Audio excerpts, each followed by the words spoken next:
Brian, I have a specific like thing to tell you that so my uncle lives in a nudist colony in South Carolina and he shows the movie all the fucking time. Like if there's ever people have guests over, if there's ever new people, he always shows it. And there's a new couple moved in from Canada, so he showed them the movie, and they have been quoting Sondy. So there's Sondy. You're being quoted in a nudist colony in South Carolina. So I figured that would make you happy because that's pretty fucking dope.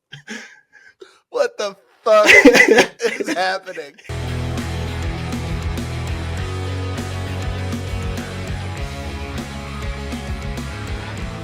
So, you having fun yet? Thanks for joining us on the Late Game Podcast. I am co-creator Jeffrey M. Zucker, along with my co-creator, the writer and director of the Late Game, Jeff Tyner. Lovely to see you.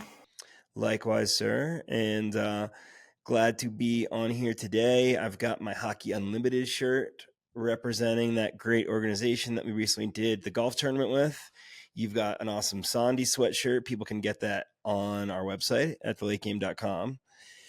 And yeah, how are you? Have you been skating much lately? A little bit. We both did not play this past Monday, but I had a fun game on Sunday. A late game-esque story where we almost lost to a team with 6 guys. And that was a fun game. Yeah, so getting back into a little more regularity now that my seasons are starting up. Was that the 9-8 game? Yeah. Yeah, it was a lot. Naturally, I did not score any of those, but I did have a hat trick in this league the previous week, which is rare for the B League, so I'll take it. Nice. Superstar. Always. And yeah, I haven't been to any of the first 3 games of the new season for the Can-Ham Seal team. Variety of reasons, some of it, scheduling and not being available, some of it being tired, combined with the late games. And I just I went on the website and looked at the schedule for everything they've released, which is like mid-January, and it's just like really bad. A lot of ones that are after 10 and on days that we didn't sign up for.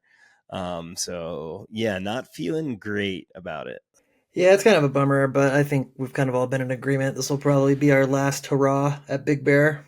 Yeah, I got to move on. Sorry to them. Can't give them our money anymore.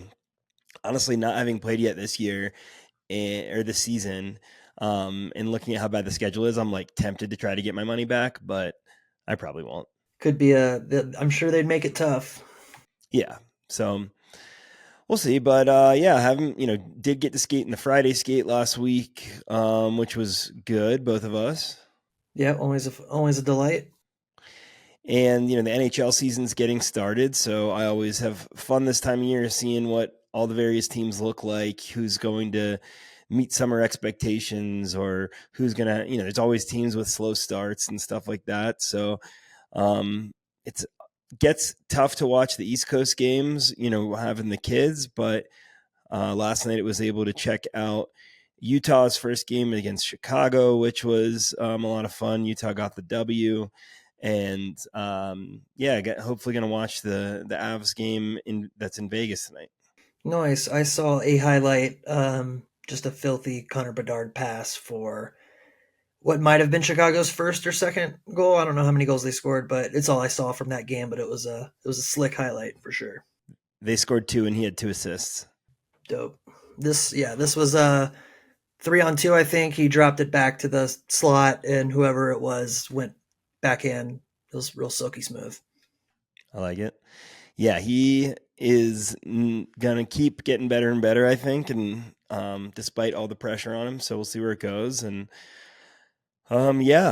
what else has been going on? What have you been up to? Not a whole lot. We've been watching a lot of stuff.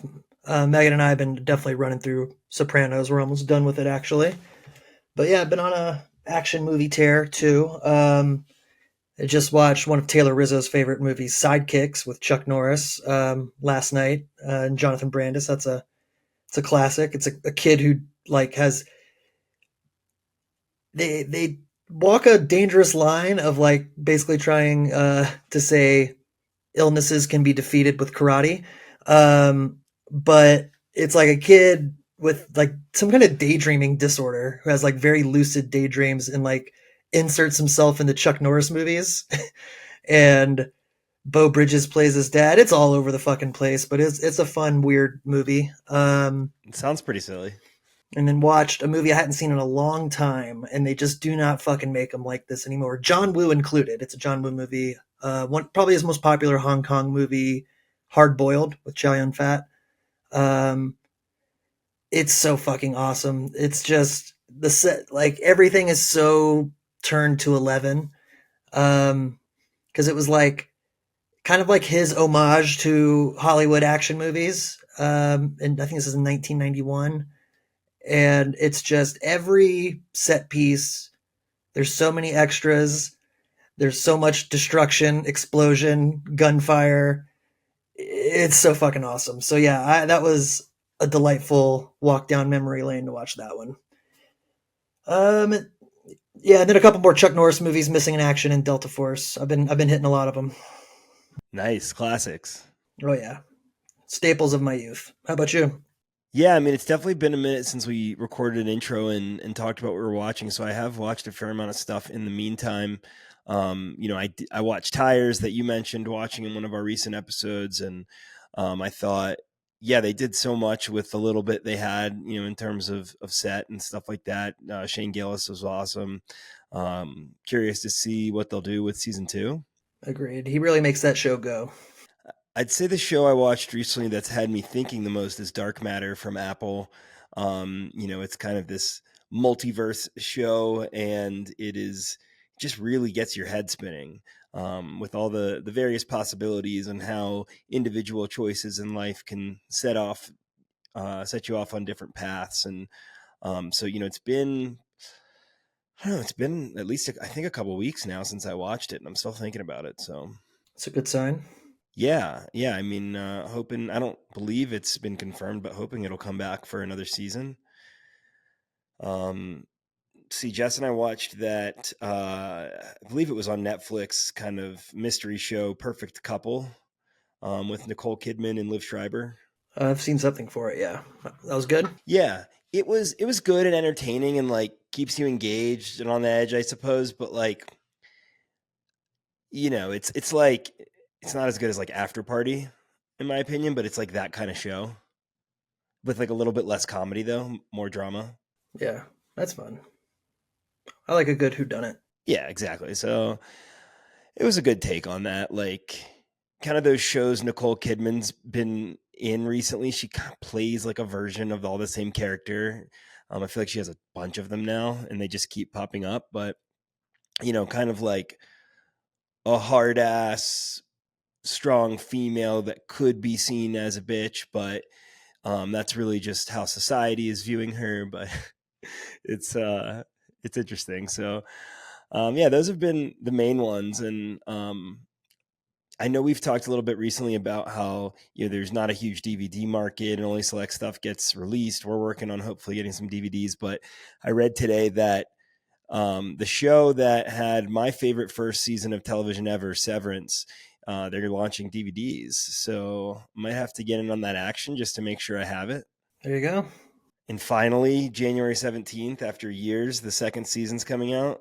Yeah, I was pumped to see that. And that actually reminds me, I saw something with Adam Scott the other day where, I know we're both big Adam Scott's fans, big Parks and Rec fans. Obviously, he's amazing in Step Brothers, and I've heard a few times from him that Step Brothers was kind of his introduction to acting. But what I gleaned this week that I didn't realize was apparently someone else was signed on to play Derek and dropped out, and then he got it. So it's another one of those what ifs. Like if he'd never gotten that, who knows? Well, see, I've heard it as that was his intro into comedy, and like into comedy. Yeah, versus like because he had done some more dramatic stuff, and then I can't remember if it's him or Paul Rudd. I get them mixed up. One of them is in a Hellraiser sequel, and then the other is in, I want to say like a Halloween 5 or something. I think that's Paul Rudd is in Halloween, and I think Adam Scott is in like an old Hellraiser movie. So, but yeah, I mean, I think it's ridiculous that he didn't book a lot of comedy shit before that because he's such a natural. But yeah, I mean, he in this interview I was watching, he was just talking about he had like no comedy experience before that, and he started talking about like learning improv from them and just playing around and some of the stuff he came up with. And like one of the lines was, I haven't eaten a carb since 2000 whatever, and in Step Brothers, that was an ad lib. talk about walking into the big leagues right out the gate, though. I mean, I'm sure there was a very warm environment, though. Um, and be a dick opposite Will Ferrell and John C. Riley is like you can at least have a lane to stay into, but obviously he's just so fucking talented. Yep. Yeah. I mean, what an amazing duo to start that out with. But um, yeah, just thinking about cinema as we promote the movie and as we, discuss future projects. So it's been fun digging into some different shows. Totally, totally. Yeah, that's about the extent of my watching too, but that's there's too much good stuff out there. I've actually before this started, I had like a kind of 20-minute gap, so I started they did I forget the prefix for the Cuba Gooding Jr. OJ series, like the People versus OJ Simpson or something, but they're doing another one of those that's called like American Sport Story that's on Aaron Hernandez. And I've watched like 15 minutes of the first episode like just 30 minutes ago, and it wow, what got me to do it is I saw a Twitter clip that I'll say this. I was telling this to my buddy Aaron. I think the reason why you can get by on the Cuba Gooding Jr. OJ Simpson thing is because it was long enough ago that like you can forgive Cuba doesn't look that much like OJ, and that all these other people who are playing real people, like you can kind of give it a pass.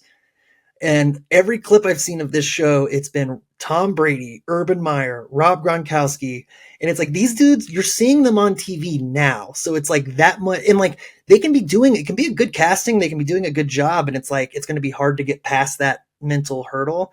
But I gotta say this: what got me to put the episode on was I saw a clip that had whoever was playing Gronk, and he is 10 out of 10 on the voice. I gotta find the clip and send it to you. Like the guy's doing incredible work on Gronk. I'll say that at the very least. I'm excited to see more of these people I recognize. That's interesting. Yeah, that is.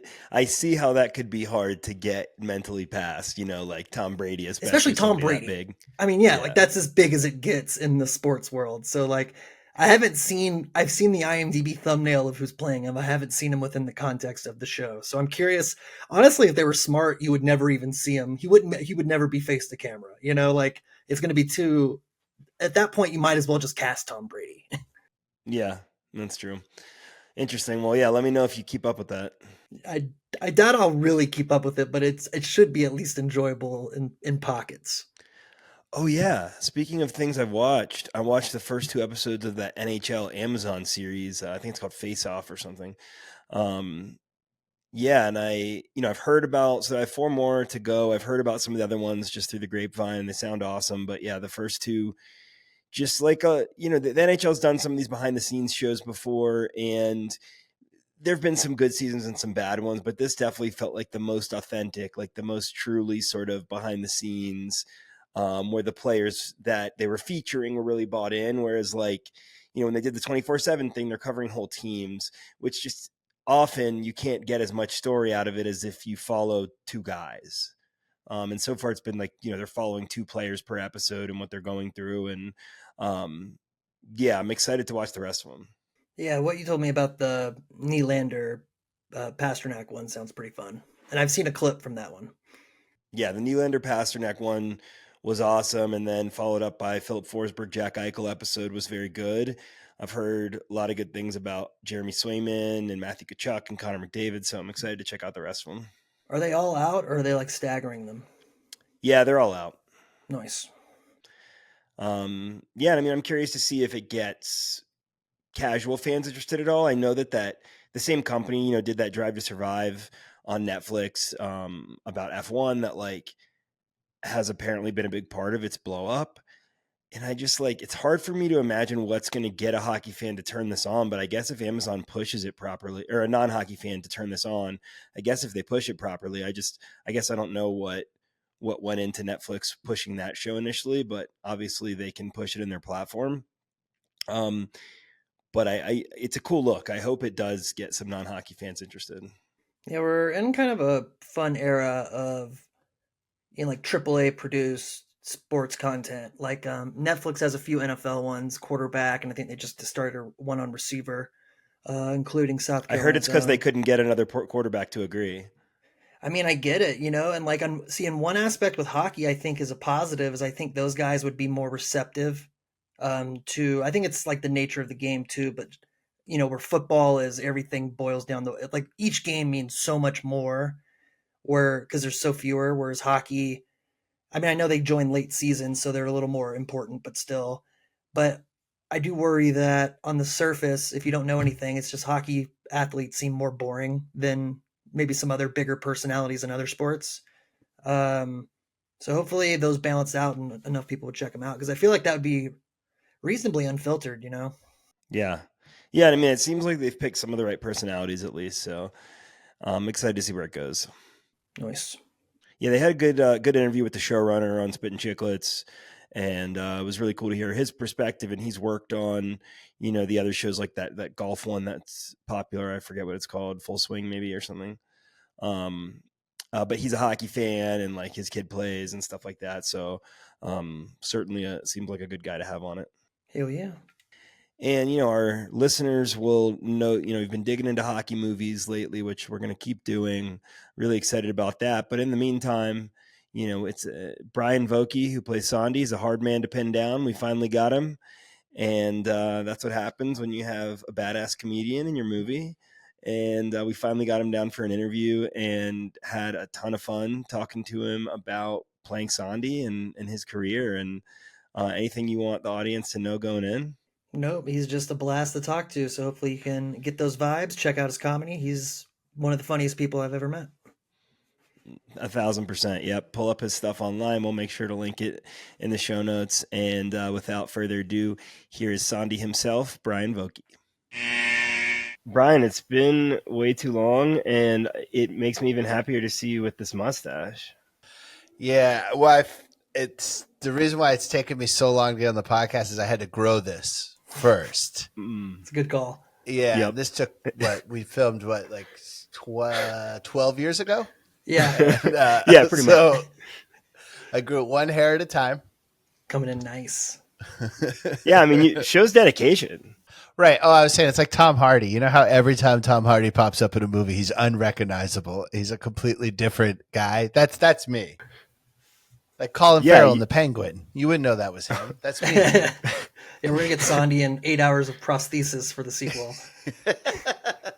If I could get a limp in the sequel, I would love to have a limp. We can make that And that'll happen. be your excuse for not going on the ice, which is worth mentioning. You're the only one in the movie that wears skates that doesn't play hockey in real life. Yeah, never played hockey once. And I'm from a much more hockey-friendly part of the country than you guys are. I'm from Maine. I'm from pond hockey country. Never interested in it.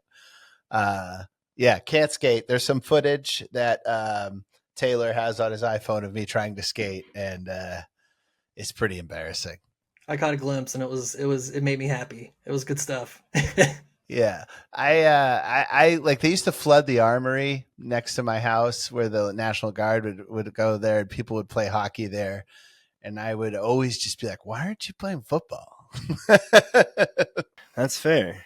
Different strokes for different folks. And when did you first hear about the late game? Oh, I used to produce Taylor and Bo's podcast, so early on, like, probably when did Taylor get involved? So yeah, that's just for reference for everyone. Taylor Rizzo, who's producer and plays Hubie, as well as you mentioned Bo Loffman, who plays Guy Fry, and Tyner might know the timeline on that. Yeah, Rizzo is probably, I think, the second person after Z to see the script, so he's kind of been in it from the start. Was actually, the original, like, he was going to be my DP early on, and thankfully, we'll both say thankfully that we found Finn, and that helped us both out a lot. Yeah. So I want to say like years and years and years ago, I heard about it. Because even before I produced Taylor's podcast, he lived with a mutual friend This is just very LA conversation. He lived with my podcast producer. and so I was at his house all the time. I used to record there at his apartment. And so I feel like I heard about this from right around the same time he did. So, but I didn't know I would be involved until pretty like a few months before, I think. Yeah, you were a lot of fun in that. I remember we had like a Zoom, me, you, Bo, and Rizzo, I think, sometime, I don't know, a few months ahead. Because I remember asking him, I had a few roles in mind for Rizzo, but kind of let him pick, and he really identified with Hubie. So then I was like, well, yeah, Hubie, Guy Fry, Sonny, they're kind of like a, what's the word? Like a bonded pair, a bonded group. So definitely would like you to, if you know some guys you have chemistry with, and he like immediately was like, oh, I got two guys right now. And like you were killing us when we were doing those table reads. I remember I was present for one, like while I was driving from Colorado to South Carolina. And dude, it was late at night for me. I'd been driving a lot, and that really gave me a boost. And you were just like, man, thanks for saying how great I am at this dude you guys all hate. Like, that's cool. I've been practicing for that role my whole life. Dude, fucking so yeah. No, I mean, so glad that it worked out. Like we had so many things in mind for Sondy, lots of stories that we'd experienced and stuff. I know we talked to you about some of it, but you brought such your own flavor to the character as well, and like certainly one of the most iconic characters from the movie.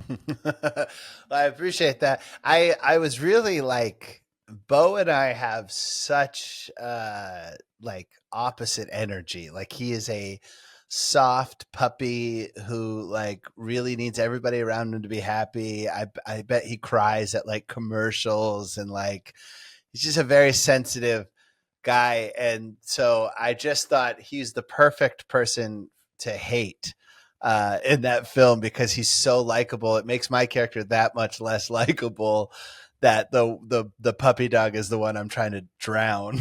It's just I felt like that was the funniest thing, because that was our dynamic when we were just riffing conversation and trying to be funny with each other, is I was evil and he was not.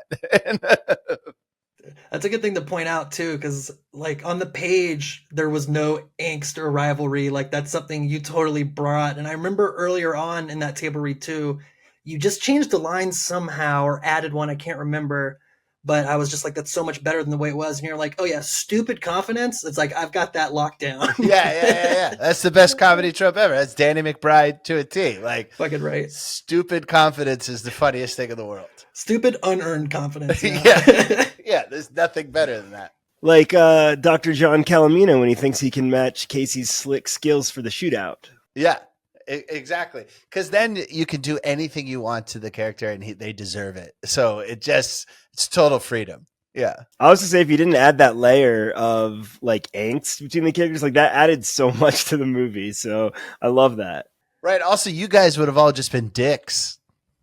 You know what I mean? Right. Yeah, like we're not rooting. Just like you're just making fun of a guy who doesn't fit in, but then that's kind of how it was on the page. Was just like, there's nothing wrong on the surface with this guy, but they just like are constantly, like they're constantly coming up with excuses to skate by him. So like, it was fun. Again, you just own it. Like we found such a fun use for that dumb helmet and jersey combination too. Like, it's so iconic. That American flag jersey was yours, right, Jeff? Yeah, I mean, that got Matt Mons, who plays the ref, Mark, he gave those to my team, my junior Stingrays team, which I think was like my junior year of high school. And we had to wear those all season, and we were fucking terrible. Like, we were a terrible team, and we had to look like idiots. But now it has finally paid off, and God, did it come full circle. We hope to have some of those available for purchase soon as well. Yeah, really? It's the hope. Working on it. That's amazing. That's amazing. I would buy one of those. Leaving out that the only reason they were your jerseys was clearly because like they were marked on clearance because no one fucking wanted them to. So he did tell me they were on sale, but he's like, I thought they were cool, but like, no, really, he wanted to make us look like idiots. It's such a double burn for the team to suck too, because it's like, it's one thing if you're good, but it's like if everyone can instantly look at you and know you're dog shit, that's a tough move. Yeah, it was one of the rougher seasons of my illustrious hockey career. Yeah. Are you guys playing pickup hockey to this day? Still beer league in it. Yep. Yep. Yeah, we're still beer leaguers. You know, the late game's beer league movie by beer leaguers. We're still going. Living It's so out the close to glory. beleaguered. I mean, Honestly, we all should are have if we're worked on still that. there. Yeah, beleaguered beer leaguers. Yeah, it's a lot of fun. It's you just I mean, for me, like, I haven't improved at hockey since I was a teenager, so I've just like, you know, but then people like Tyner just keep getting better somehow. And yeah, so it's kind of both wonderful and defeating at the same time. How are you getting better, Tyner? This is news to me. I just think it keeps me in a little bit better shape, and it's a lot more fun than the gym. But getting better, I don't know. I think that's a stretch. Your hands, at least. Well, thank you. Yeah, I didn't have much of good hands. You when mean I like played fighting? hockey. Like stick handling. Nah, Oh, I used to be a tough guy. I used to think I was real fucking cool and tough. So it's like I'd throw down back in the day. really? So in youth hockey, you're allowed to fight too? No, like you get suspended and stuff, but it didn't curb it too much, you know. Yeah, I think if you go back to the episode, like I think it's the first episode maybe of the podcast where Tyner and I are just talking about kind of origins. We go into when we were 18, like this team getting a bunch of people kicked out and one guy getting taken in a cop car who bit somebody, and I pulled my friend's hair out. so like a lot of the kids think they're real fucking tough. I don't think it's like that anymore, but maybe. Nah, they've toned down the hitting a lot. Kind of like what you're seeing with football. Like, because I shoot youth games for like a side gig sometimes, and it's like they're taking 90% of the contact out of the game, which is honestly the CTE I am going to incur. It's probably the right move. Yeah. Yeah, I would say so. Dude, I went to a Oilers playoff game this year. Not Oilers, sorry, my bad. Islanders, my bad. Same colors. That's a long Nice. trek. I Well, was about to say. well, I'm sorry for you because the Oilers made it quite far this year. But yeah, how was that Islanders game? Dude, I love Northeastern sports fans so much because they're just so negative. It's how I grew up too. Like it was just like, so they were already down 3-0. You know, they lost that series 4-1, but I went to the only game they won. And the guys behind me were just complaining the whole game. And then they win the game. And as they're walking off, this guy's with his son, and he goes, "Don't get too excited. All that did was just extend our fucking misery," to his kid. And you just see like the bricks of a personality being laid in. You see this kid is just fucking being formed to be another Long Island asshole. It's so funny. That's amazing. I can hear it so I clearly. love that that's your top takeaway too from the entire game. Yeah. So good. The game was exciting. I mean, I didn't even know the Islanders were so popular, but dude, that is like, it's like a Bruce Springsteen video. Like, it's just like all these dudes like they wear hard hats, like custom Islander hard. They like really want you to know they work. Like that is the thing. They're like, blue collar. Yeah, but they're leaving in like $80,000 trucks with extended beds, but they got their hard hats on. But it's very born in the USA. I loved it though. I had so much fun. That's like a fun X factor for a live sports game, is if you are positioned within earshot of like someone with a really funny or wrong point of view that you can hear the whole time. You know, like I love being around like a guy that's clearly on an early date with a girl, like they don't know each other that well, and he's like really incorrectly describing a lot of the parts of the game. Like that's my favorite fucking thing in the world. I love it so much. Yeah, or when the old guy has his font really large on his phone and he's just texting horrible things and you just see it. I've never seen that in real life, but I see videos of it. It's like an 80-year-old dude like texting about like replying to tweets about like big titties and stuff. Like I love that shit so much. That's probably my favorite section of the internet is compilations of giant texts. One time when I was in college at BU, my mom and I went to a Bruins game when she was in town, and we end up, I forget if they're behind us or in front of us, whatever, within earshot of Milan Lucic's brother, who, Brian, if you don't know him, he's, real tough guy. Yeah, he's from I really paid attention to the Bruins for like 10 years, and he was in that window. So this was probably during that window, and his brother's sitting right by us, and the whole time just like talking shit to whatever buddies with him about like who all Lucic is gonna fight and like guys he's gonna get. And I don't think he ended up fighting that game, but just he was so intensely vulgar, and I'm like sitting watching this game with my mom. So like, this was like 15 plus years ago, and we both have like a distinct memory of it. So, I hope that he becomes a fan of the late game and, can stand up for himself a little bit. That'd be great to get some seats behind the Jokic brothers, because I feel like that's a comparable. I need subtitles, but yeah, that'd be fun. The Jokic brothers, where you get like the kind of leather jackets that like only dangerous people wear, and like there's like a certain kind of barbershop fade that they only give you if you've killed somebody. Like those Jokic brothers, that would be great seats just to hear what the fuck they're talking about. Let's get that Kelsey Brothers podcast, but for those guys. There we go. Yeah, it would have to be on like the dark web, though. I feel like I don't feel like they can really. We'll find a spot. Yeah. They're like, this week episode brought to you by Kalishnikov weapons. If you hear it, it's already too late. Suitcase nuke. When you need a nuke and it's small. Brought to you by Suitcase Nuke. By 90s action movies. Yeah. All right, so we'll swoop back into the late game a little bit. What were you thinking, like, coming in? Like, did you know what to expect? And then, like, what was it like when you got there in terms of when we shot it? Well, I was like, South Carolina, hockey capital of the world. Definitely. Well, most of my premonitions were I've had unfortunate run-ins with the law in South Carolina, so I tried to stay away from that state as much as possible. So that was a little unnerving coming back there.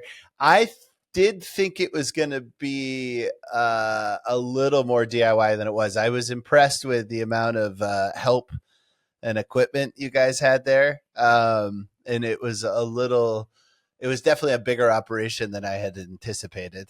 Shout out Trident Tech.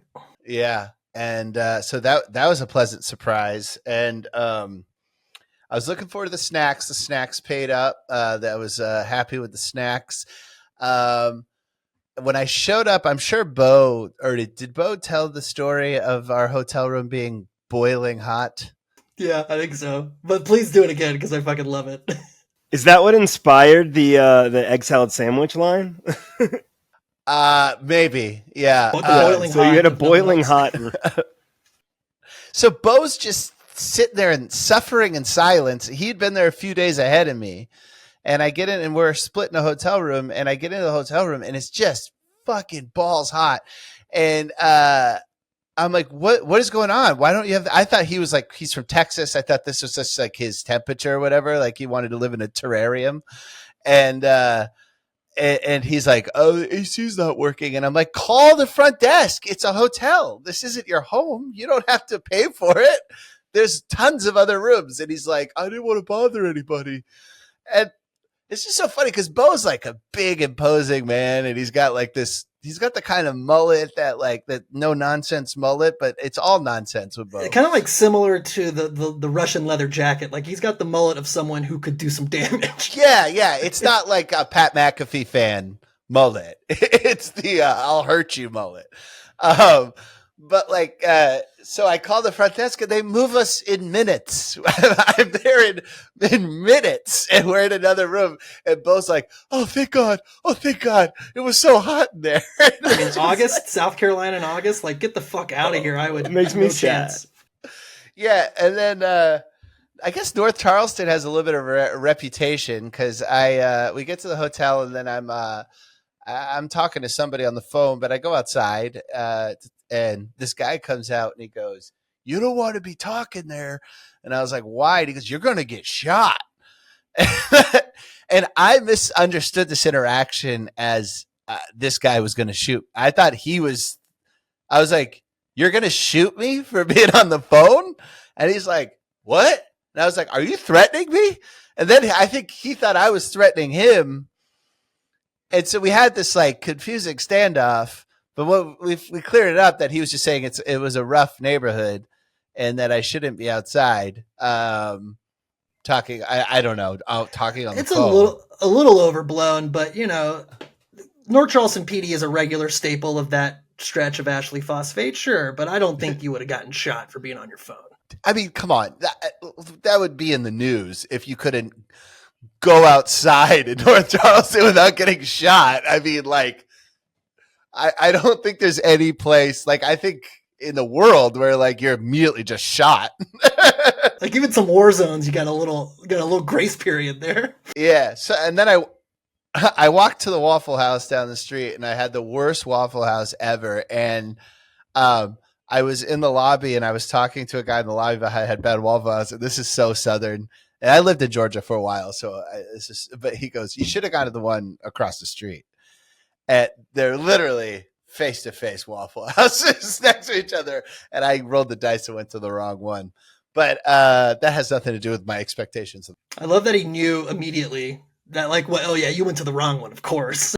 Well, was it bad? Then you were at the wrong one.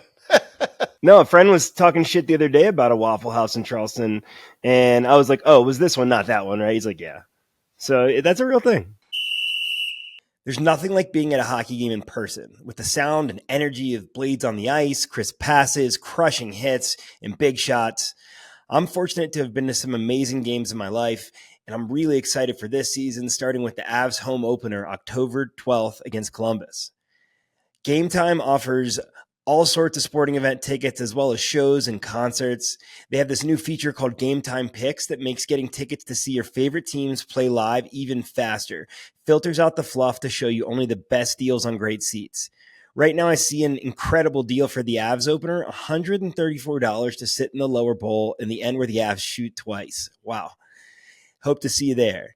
They also offer all-in pricing. You can toggle the feature on and off, so you get no surprise fees at checkout. They have a lowest price guarantee, and if they don't have it, they'll credit you 110% of the difference. Take the guesswork out of buying tickets with Game Time Picks. Download the Game Time app, create an account, and use code THPN for $20 off your first purchase. Terms apply. Again, create an account and redeem code THPN for $20 off. Download Game Time today. What time is it? Game time. Yeah, you got to know. Franchises. But yeah, then the next day we show up. We showed up to the ice rink, and that ice rink is a great, because I've been on other sets, and the downtime can be brutal. So while we were waiting for shots to set up and stuff, they had a bar and restaurant and I believe my first day there was, does this sound right? Week 1 of the NFL? Close. I mean, so we would have been beginning of September. It would have been like September 7th or something around there. Yeah, so it was like either right. Opening week or week 2, very early. So football was still very exciting.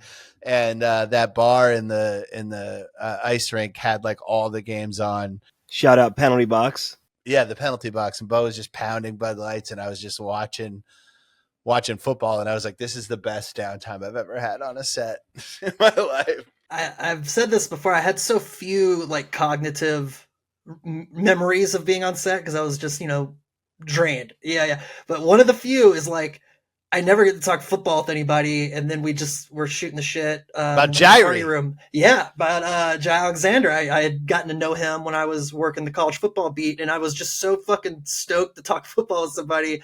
And like, I think Rizzo had come by once and said, "Hey, Finn's waiting on you for XYZ," and I was like, "Yeah, I'll be right there." And then I think that's when the moment. I think it was at lunch. I remember that. I think that's why we were eating there, and then I was just so fucking stoked to talk, and not just NFL football, but I remember we kind of commiserated of like high school football of a certain period of like super huge shoulder pads and shit. And just like, yeah, that was some good stuff. I remember that. Yeah. The big shoulder pad with the abs out era. When they abs wore out? The belly shirts. Yeah. I'm more from undefined abdomens showing, but like the bellies are coming back in college football, man. I know the bellies are fully back. I never played football. I'm still in my abs out era, so do it. Yeah, well, your abs are out under that shirt right there. Yeah, we're seeing the whole shirt right now. Yeah, right? It cuts right off. You went an inch up. It's a full 6-pack down there. I can't arrange the camera for you to see it. Right. We got to keep this safe for work. Yeah, you don't want to intimidate the crowd. Yeah, you know what I mean. Yeah. This is supposed to be a comedy. You don't want to and all that sex appeal to turn people off. make the Well, I guys mean, You're jealous. very on topic here though is, I mean, you got a real sexy glamour shot midriff exposed in the movie. I mean, that's a good fucking bit, man. Yeah, that's true. If I would say that if anything comes to mind with that scene, it's the word fit and fitness. Yeah, that one kills 100% of the time though. Every time we've done a screening, that fucking bit just it gets it, Good. man. That bit is literally just my body. Yep, it's so good. You have a funny body, sir. Dude, your body kills every time they see it. 100% of the time. I mean, what really kills it though. Honestly, the hardest point of the laugh is your improv line about stealing out of some dumb kid's bag. Like that delivery is just fucking perfect. Yeah, like that. It crushes so good. Oh my God. So, when you guys, another thing that happened was, I think there was the table scene where I'm at we're in the cafeteria lobby area. Yeah. And you guys, that was when you guys just took the leash off and were like, go ahead and do whatever you want. And that was so much fun to just sit there and just riff. That was the first scene I edited when doing the movie. My buddy had suggested just doing one scene at a time, but in order. But I was like, I want to start with something fun. And the alts for that. Oh my God, I was dying in the background on set there with you. Like, you got in some of your riffs, like when we weren't on your coverage too, and I was like, why didn't that line make it? That's what I'm saying. All of your bits about the different descriptors of how hot this egg salad sandwich was all came on other people's coverage, and they almost exclusively led to breaks from Bo or Rizzo. And like, I don't remember any of that, by the way. It's so fucking. I'll have to send you the alts for that, because that one scene has the most alts in it too. So like, maybe we can cut one into the episode here. Yeah, I can definitely get something to Nick for that. That shit was so good, and that was my crowning achievement as an editor. I mean, as a director through the whole movie was. We'd kind of we'd gotten to the point in riffing that scene where you were like, when it was the I don't have any more to Bo about. I don't have any more. Yeah. And like, I got you to squat just a little bit. So y'all were in the hold that pose while you and Bo are face to face. And that is my single favorite like frame of the whole movie is that one shot. So that's, Again, I think we could absolutely do a standalone movie with just the three of you guys, and it would be fucking gold, man. Oh, yeah. You got a lot of ideas. That's great. How's the reception been? But the people who like it, they fucking love it.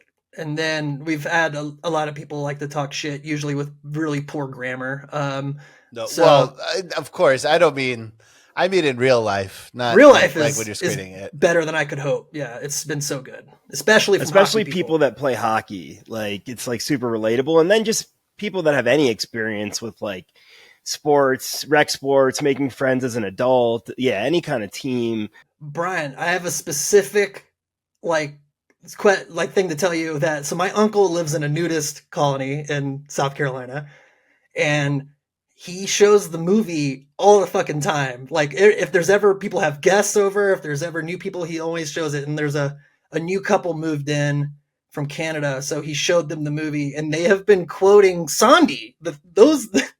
So there's Sondy. You're being quoted in a nudist colony in South Carolina. So I figured that would make you happy because that's pretty fucking dope. What the fuck is happening? Yeah. What are they quoting? I have a hard time processing this. Yeah, mostly, just Sondy of like the egg salad sandwich stuff. Yeah. I don't have any more fruit punch, and then because I imagine a nudist colony has a shared kitchen. Oh no, it's like I think it's like almost like a trailer. This makes it sound shittier than it is, I'm sure, but like almost like a trailer park because he bought my dad's camper for this, I think. But they have like an outdoor. Everything's kind of outdoor here. So they have like an outdoor screening projector area set up. So that's where I think it's by the pool. if I am hearing things correctly it's a bit of a game of telephone with my mom. So, but yeah, I think this means we should probably amp up our targeted marketing in nudist hit up areas. All the nudist colonies. Yeah. It's funny that they're called colonies. Yeah, I said that out loud and I was like, is that what it's called? It is. 100% is. Yeah, like dope. They're pilgrims. Taming the land. Yeah, they're venturing out there. Yeah, God, as if colonists weren't bad enough. Now they're naked. I mean, we have a pretty body positive movie. I mean, Proton really gets Yeah. his news out there. You know, Sure does. Yeah. At his demand, if I remember correctly. Yeah. He That was just going to constantly be is my getting butt invites cheeks. to that colony. Oh, he'd do that. I like the idea of Proton going on Comic-Con tours just to nudist-based ones where everyone's naked. I like that. And he's autographing just that picture of him in the bathroom. Oh, we've talked about. I'm going to you get him a don't have stack that of autograph? glossies. That'll be his autograph booth. Oh my God! So, are you guys both in Denver? Yeah, We are. You are. Oh, okay. Because I was going to say, I think I'm coming to Charleston for stand-up, but Ooh, are you doing like Ooh, Spoleto that's or something? exciting. Or just a random weekend? it's just a week. It's probably be a one-nighter, honestly, because I'm doing a whole tour. I don't want to plug anything because I haven't confirmed. And I don't want to. Well, we'll plug it when you're ready. Yeah, you definitely have a contingency of fans in Charleston, even if just from the late game. Yeah. That would be in the certain clubs I hit up down there. I definitely mentioned that. Yeah. Do a Dice Clay thing where you just come out with the helmet and jersey on, and then that just becomes you. Yeah, exactly. Only in Charleston. Only in Charleston, though. Yeah. Hey, it makes those shows extra cool. Yeah. But yeah, we're in Denver. But yeah, speaking of your comedy and traveling and stuff, how is everything going with stand up? What's going on? I'm putting together a massive tour right now. Like that's what I was doing right up until I jumped on this call. It's gonna go. It'll be. I'm definitely doing Portland, Maine, DC, probably Charleston. Be in Austin, Houston, Europe again, and then LA. I'm just putting together a massive tour because I think at the early spring I want to shoot something and just for like YouTube or something like an hour because everybody's like nowadays just like they're writing for like 5 minutes and putting out like hours left and right, but I've been holding back on doing that, but I think I'm gonna so in the spring I'm planning on shooting a little. I don't want to call it a special because that word is lost all meaning, but I'll call it a long set. Shooting a long set. So I went to the Vermont Film Festival for the movie, and I gave the dude who runs it, Matt Vita, he does stand up, I think in Brooklyn. I can't remember. He like spends half his time in Vermont, Woodstock, Vermont. But he was a cool, funny dude, and I just mentioned that you had just gotten into that. I think it's reasonably close to NYC, but yeah, hopefully that gets you anything if you even want to go to Vermont. Of course I do. I love, I did a show in the winter, at the end of the winter in New Hampshire, and my experience with New Hampshire is just they have these liquor stores that people from Maine drive across the border to go to these state-run liquor stores, and they have no sales tax, so we would get our back to school stuff. And that was literally all I knew about New Hampshire was there's no sales tax. And I drove through New Hampshire, like flew into Boston and drove through, and like it kind of felt like a turnpike, even though it wasn't. Where like every exit was a Dunkin' Donuts, gas station, liquor store combo, and I was like, why is this so consistent? Yeah, barn red liquor store, state run. Yeah, they all had like rustic, almost from afar, almost looks like a house with a gas station in front of it. Yeah, exactly. Yeah. And I just didn't think anybody lived in New Hampshire. I don't know. It's such a nothing place in my mind. It's just like a beautiful place in between Boston and my home. I was growing up. And so we were doing a show somewhere. I forget the name of the town. And I was like, nobody's going to be here. And then there was like, I realized nothing happens here. There's like 200 people there. And then I'm backstage and I was just like, they're all in like Carhartt, like real, like earned Carhartt, like deserve to be in their Carhartt.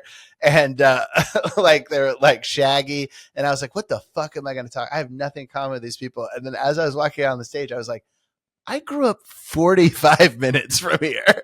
Like I could not have more in common with these people. What is wrong with you? And anyway, it was a great show. So Vermont, rural New England that's where I want to be. They do small towns differently there. So we were in Woodstock, and it was really good. Speaking of which, like I didn't think about it until you just said that. Like the audience for our screening was a ton of townies that were just like, there's nothing, like they attend community events in this town. So it's pretty cool. Yeah. Yeah. So tell your friend, I'd love to come to Vermont. And plus Vermont's like, everybody growing up, that was the punchline. Like everybody hated Vermont in New England because New England is a very aggressive, angry place. And then you have like, Vermont, people seem like they're just frolicking around in their gardens and just like, living nice and comfortable. And like, that's an act of aggression to only people. Losers enjoy life. Yeah. That's like kind of the thing. You know what I mean? It's just like Right. the Long Island hockey fan. Like it's just delayed misery. Think you better than me? Yeah. Look at you smiling, you cocksucker. Oh fuck. So, have you always been into comedy, or when did you start that? I started doing stand-up a little late in life. I was 26. But yeah, I've always been into it. I think everybody's into it, right? Who doesn't like laughing? There's plenty of people who hate funny and laughing. Like some people are like, that's the worst time. I don't want to do that. Right. Yeah, I guess you're right. Like that Islanders fan. Yeah. Well, no, that Islanders fan would laugh if like somebody fell. I mean, he's just like, what's your genre? You know what I mean? Right. Like personal injury to others. Yeah, it's like in exactly. Big Daddy where he has everybody tripping over the sticks, when Right. they're rollerblading. Yeah, exactly. Classic 1999 bit right there. I think about that all the time. I wipe my own ass. That was like that was Adam Sandler's growing up moment. That's when he started putting that movie sentiment. Is a weird rewatch, man. It's a lot of weird.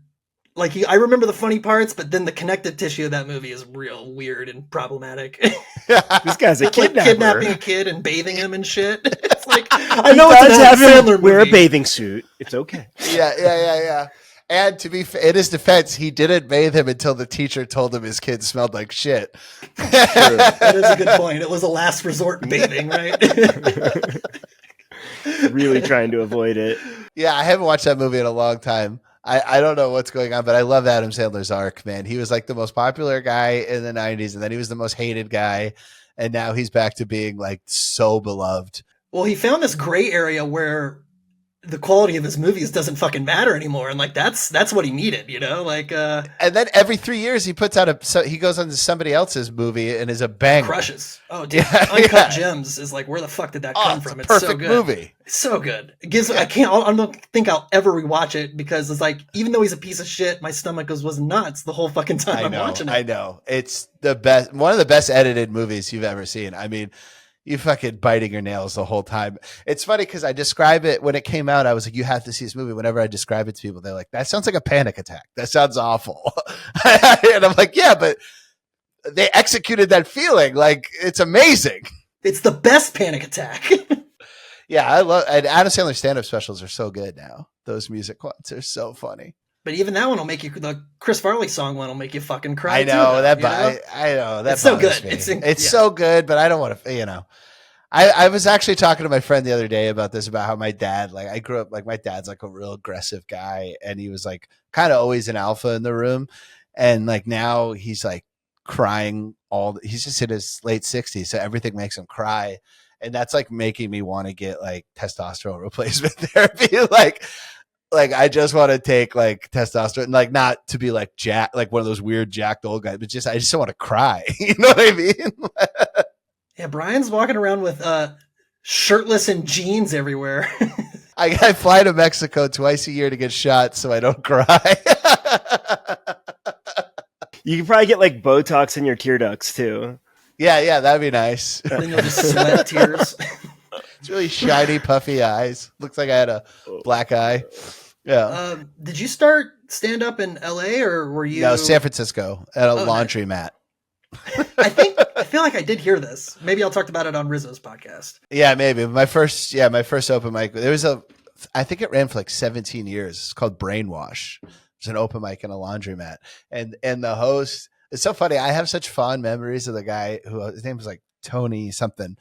He was so nice to me and like gave me really good advice. But if you're a woman, your experience was completely different. And I didn't even register that when I first started. But like, he was like giving me good comedy advice, but he was trying to fuck everything that moved that was a female. So like, I'd be like, wasn't Brainwash amazing? And you talk to a female comedian from there, like, no, I felt so uncomfortable every second I was there. I was like, oh, damn.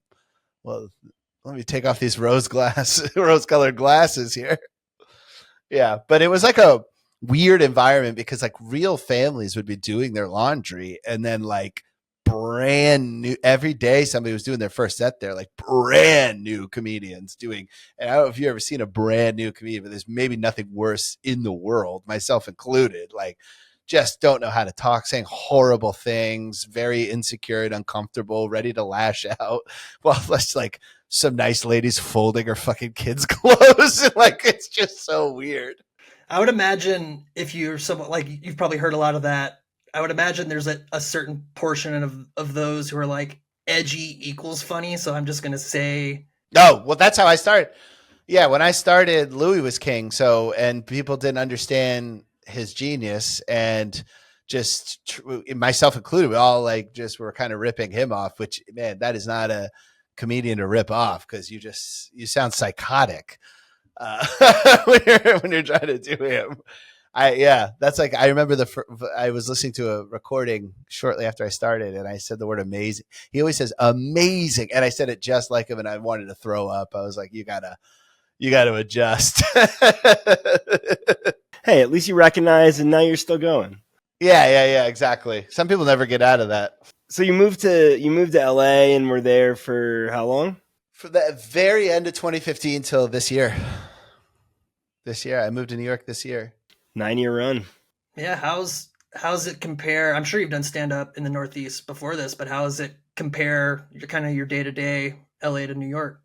I would say that I've had to work a lot harder in New York. Like I was at a better place in LA, so it was I just had to send my avails and I would get up. But now I have to like hang out again, like I'm a new comic, and kind of go to shows I'm not on sometimes, and smile and like things I'm not very good at. But I had to put in like so that's like the difference. But other than that, I mean, the internet has made, because I tour internationally, the internet has made pretty much everybody the same.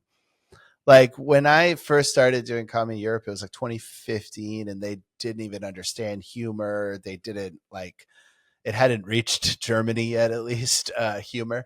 And now through social media, I don't have to change anything. Like I just feel like people always talk about these differences between crowds, and I think the information hasn't caught up with the reality of the fact that we're all the same person now, kind of in one way or the other.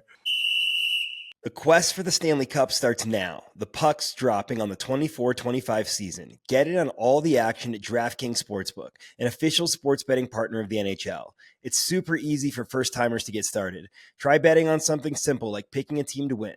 Go to the DraftKings Sportsbook app, select your team, and place your first bet. Lines and odds are available on the DraftKings Sportsbook app. And if you're new to DraftKings, listen up. New customers bet $5 to get $200 in bonus bets instantly. Download the DraftKings Sportsbook app now and use code THPN. That's code THPN for new customers to get $200 in bonus bets when you bet just $5. Only on DraftKings. The crown is yours.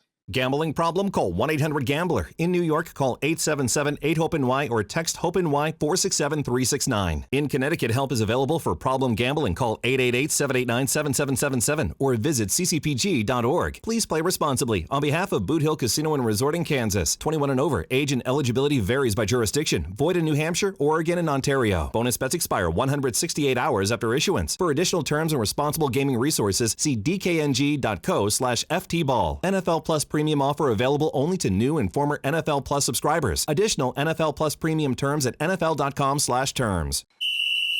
That's a good point, because I mean, they say the reason that you don't see theatrical comedies anymore is because they say they don't translate well overseas compared to, comic book shit and stuff like that. So I would love to see theatrical comedies make a fucking comeback if that's, the reality of it, you'd hope. But I mean, I know stand-up's a different beast, but...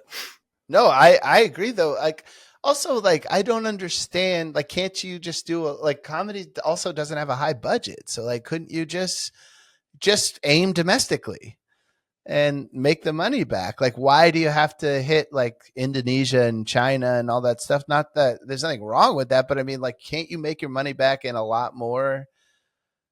Like Bridesmaid, Trainwreck, like all those are like the last era of like big comedies. I feel like I don't know if there's what's the most recent one? Trainwreck. Yeah, like fittingly, they like Danny McBride's brought up that like this is the end is kind of like on the nose kind of, yeah, like that's where that kind of run really halts. Like I know there's outliers after that, but yeah, man, it's just it bums me out because like me and Megan will be my fiance will be flipping through the apps and just on all the comedy sections of all the apps, and we feel like we've watched everything that we want to watch, and there's nothing new. Yeah, no, like the best comedy these days are not, it's like buried in there. Like Succession was one of the funniest shows I ever watched, but that's not why you watch it. You don't watch it because you're like, I want to laugh. There just happens to be really fucking funny moments in it. Yeah, I don't know. I mean, the last great for me was Veep, but that's not even theatrical though. That's a TV show. Like, as someone movies, who didn't watch Veep, I just feel like I'm so fatigued on anything related to politics that I don't want to watch Veep, like, and I love Tony Hale. I know he's got a big role in that. Like, I definitely want to watch it, but yeah, I just kind of, I fucking rewatch it. Like the stuff I really like though. So like, that's also my problem.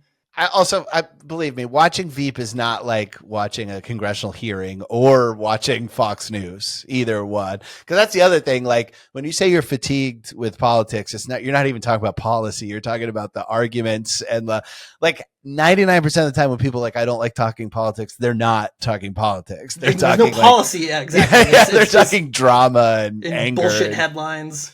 Yeah. Yeah, it's like they don't say the words HR 1742 or whatever. Like they're not really talking politics. I'm curious, talking movies. Do you want to act more? How was this acting experience for you, etc.? I'd love to act more. I like I enjoy it a lot. I like to get out of my skin. The thing I hate about stand up is that I'm me. So it's like hard to watch, but like when you're acting and you get to take on a character and be somebody else, it's a lot easier for me. I get less cringy feelings sometimes when I'm watching it because it's like I'm out of my own element. I'm out of my skin. And that's really fun to like kind of just take on a new persona. That's like really, really enjoyable. But also I love snacks, and there are so much snacks when you're filming. Like I love that shit. Crafty? Are you kidding me? That is like the reason to do this. I mean, clearly you had snack fans putting that table together, so. Yeah. But no, I enjoy acting a lot. It's I wouldn't say I'm any good at it, but it's fun. And it's one of those things though where it's like it's just like comedy where you have to get good at it in front of people. Like you can't like go in your backyard and get better at it. So you just got to leave a trail of shit behind you. You say that you've been on other sets. Like, have you done other like shorts or other stuff like that? Yeah. I mean, nothing worth noting, but yeah, no, I've been on a bunch of like in LA, somebody's always making a pilot. They need somebody and stuff like that. Nothing that's been picked up or anything. Well, I'll write you in anything else I am lucky enough to do. Like you'll be the De Niro to my shitty Scorsese. This is our Mean Streets is Lake. Yeah. We'll make a real deep cut that everyone will appreciate later. How is that? But like, as seemed like you were a little burnt out for a minute there, towards the end there, just because you were doing everything. Are you enthusiastic about doing it again? Oh man, it's all I want to do. Yeah, like as you saw me like truly in the grind of it. And like, I mean, I literally like the day we wrapped, I went home and I'm not even joking. I slept for 17 hours. So yeah, I mean, the idea would be like, it'd be great to have a little more money to where we can, have more crew members to parse the stuff out, but I just fucking loved it, man. And like, I don't know. I felt like I got a second wind once you and Bo showed up, because I feel like that was such a drastic, I was so fine tuned into the hockey parts because I knew that's like what we had to nail. So then like you and Bo show up, and now we get to do all these funny scenes, and I feel like the vibe for me really changed. Like you talk about that lobby scene, I think that's like a real line in the sand where like we all got to do a little something different. And then I feel like the scenes we did, were even the locker room scene where like you're not, you come in, but you know, there's a whole chunk of that before you come in. So like, I feel like it really shot everybody kind of in the comedy legs of like, let's try as much random shit as we can and try to like find these voices in there. So yeah, Yubo and Rizzo specifically were just editing too, man. I would perk up when I was editing the movie and it was a Bo Rizzo Sondy scene. Like I was so fucking stoked to jump into it. And I remember cracking up in that locker room, like when we were shooting your stuff. Because I was right, I was lucky, got to be right next to you, you know, front row seat. It's funny that I feel like I announced my departure in every one of my scenes. Yeah, and you run out of frame. Yeah, I fucking love that shit. Yelling, "I love you!"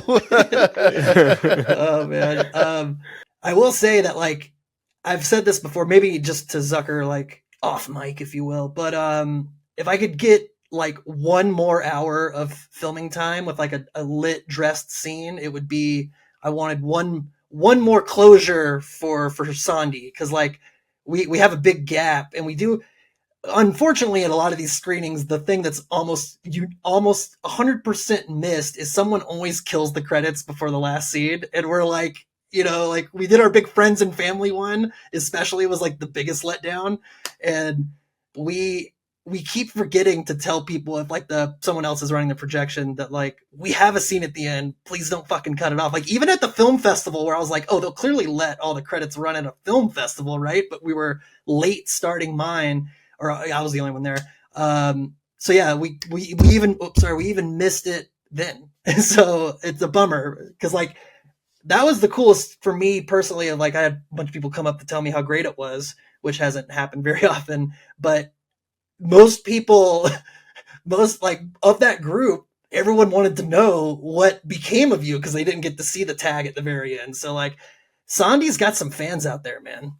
Oh yeah, and when it has played through at screenings, like people love that piece. Like I wish there was a way to warn people, like right.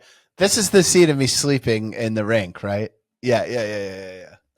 Which is another one of like, we knew we didn't have time to do like everything we wanted to do with you, but that was originally just supposed to be the ref, and like of course, like we've already kind of weirdly set up that Sondy lives in the rink, so like this really like makes I'm sense. Under the bleachers. Dude, I love that shit. Yeah, that's funny. How is editing hockey action? Is that hard? That felt that made more sense to me than like editing for comedy, you know, like because I'd worked in sports already too, so like the flow of editing sports action definitely made more sense to me.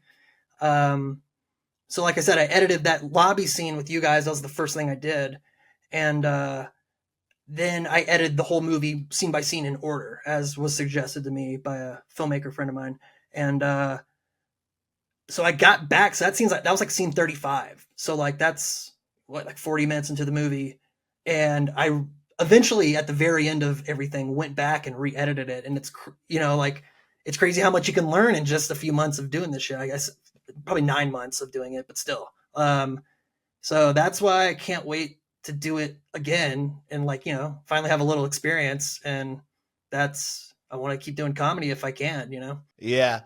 I really enjoy editing too. And I was working on this. I was helping write and edit this YouTube series that my friend, it's called The Fresh Prez of DC. And it's like, it was Joe Biden and like a whole sitcom around the White House. And it was all with deep fakes and stuff. And anyway, there was a scene where Warren Buffett catches maybe Bill Gates hitting on Nancy Pelosi, and he's jealous, and so there's a fight scene between Warren Buffett and Bill Gates, and he has Coca-Cola nunchucks. I don't know if you know, Warren Buffett's always like Coca-Cola like this. The stock it only goes up. Like he always talks about investing in Coca. He's always, all you need is Coca-Cola. So anyway, he has Coca-Cola nunchucks, and he's like fighting I think it's Bill Gates or whatever, and all the punches and stuff. And it was so fun editing that. Like I feel like action is a hockey. Like I want to edit more action stuff. And then like a subgenre within that is action for comedy too. Like Yeah, exactly. Yeah, that's Love shit. action Yeah, comedy. I would definitely have it say action for strength. comedy. Yeah, so that because we do have some on ice. I mean, like Zucker shootout, for example. Like that's some action for comedy too. So like that, and like Kevin's stunts. goal that cuts the slow mo. Like does his own stunts. Yeah, that's fun. So yeah, editing I would have said was probably my strength going into it, and it's the directing that I was super worried about because I had never done it on that scale. Well, luckily nobody was a dick. I feel like that's when our director really is like the personnel control is something you gotta be really good at. But everybody was really nice. There was the personalities. Everybody just wanted to get it done. There was nobody being a pain in the ass at all. Yeah, it's true. We got great people. We were really lucky. And yeah, I mean, in terms of Tyner's editing, it was fucking awesome. One of our reviews said it was Oscar worthy if the Oscars would ever notice us, which I thought was fun. And yeah, I mean, Tyner's talked about it a few times in the show that like he was going to do a run and then we were going to like take it to like a real editor, but it turns out he's quite real himself. Yeah, you are. Yeah. By Oscar worthy, they mean a trash can, like Oscar the Grouch. Oscar the Grouch, yeah. More my speed, for sure. Yeah, no, it's funny. You're like the real editor. I think that all the time. Like sometimes I like, if I'm having a bad month financially, I like think about applying for an editor. And I'm like, I'm not a real editor. But then you're like, yes, you are. Like nobody knows what they're doing. You know what I mean? Like, I would kill to like edit features now that I have one under my belt, but I don't even know how to fucking begin that, you know? That's like a guild. Yeah, you got to get into a guild. Exactly. So you got to start as an assistant, editor's assistant, and you probably don't want to do that. I don't fucking know that shit at all. Like I would have died without an assistant editor to set all that shit up for me. Like there's no fucking way I could have done that. Yeah. No, it was like a Epstein amount of terabytes of footage. God damn, yeah, it was 35 or some shit. Yeah. Isn't it funny though when you hear like terabyte, you immediately think something sinister is happening? Right? It's like, oh yeah, found on an old computer somewhere. Yeah. I have 7 terabytes of footage. You're like, Jesus Christ. I like it. Well, I'm excited to see you act in some more stuff. Hopefully the late game gets your acting noticed. Yeah, I hope so. So far, nobody's reached out, but phone lines are open.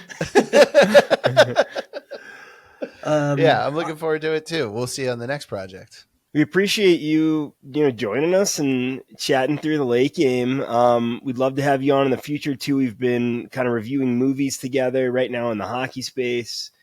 And anything else you want to impart to the late game audience? No, just my website is just bryanvokey.com. I have tour dates on there, and I'm at that level in comedy where ticket sales really fucking matter because I get those deals where it's like, we'll give you a flat rate or 75% of the door, which is like, basically, I dare you to sell tickets. Basically what that deal is. So buy tickets, even if you can't come.